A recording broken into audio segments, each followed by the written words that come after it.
ഞാനിപ്പോൾ നിൽക്കുന്നത് ഇന്നലെ രാത്രി പാകിസ്ഥാന്റെ ഷെല്ലിംഗ് നടന്ന ഒരു ഗ്രാമത്തിലാണ്. പാകിസ്ഥാന്റെ ഭീരുത്വം നിറഞ്ഞ ഈ സൈനിക നടപടിയിലെ ഒരു നേർചിത്രങ്ങളാണ് നമുക്ക് കാണാൻ വേണ്ടി കഴിയുന്നത്.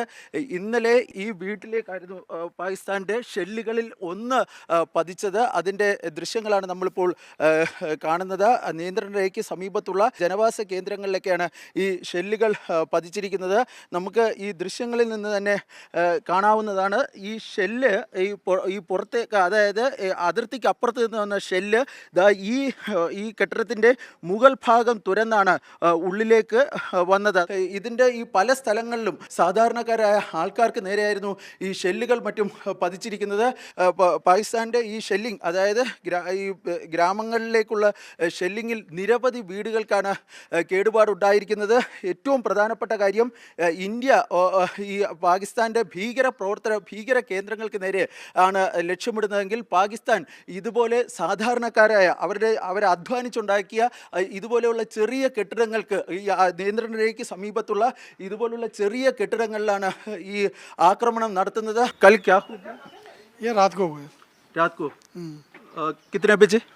ये कोई 4:30 बजे के बीच में ही पड़ा है, यहाँ पे जो पड़ा है। बाकी वैसे 12 बजे से शेलिंग शुरू है। 12 बजे से लगातार शेलिंग, लगातार सुबह 6 बजे तक शुरू है। इधर जब दूसरी साइड 12 बजे पड़ने लगे ना, यहाँ से निकाल दिए थे, फिर दूसरी साइड चले गए थे वो, तो उसके बाद यहाँ गोला पड़ा है। निकलने के बाद कल पहले वाला इधर हो गया या उसके पहले?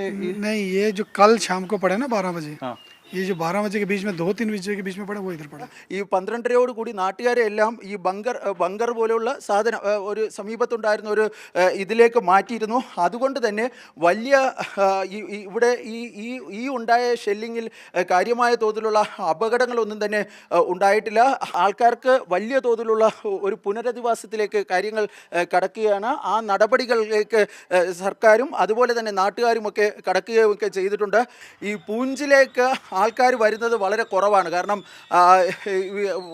ആരെയും പുറത്തു നിന്നുള്ളവരെ അകത്തേക്ക് പ്രവേശിക്കുന്നില്ല. പക്ഷേ പൂഞ്ചിൻ്റെ നിന്ന് പുറത്തേക്ക് പോകുന്നവരുടെ എണ്ണം വളരെ കൂടുതലാണ്. കാരണം സ്വന്തം വാഹനങ്ങളിലും അതുപോലെ തന്നെ വാടകയ്ക്കെടുത്ത വാഹനങ്ങളിലുമൊക്കെ നാട്ടുകാർ അവിടെ നിന്ന് ഒരു പലായനത്തിന് ചെയ്യുന്നു എന്ന് വേണമെങ്കിൽ പറയാം.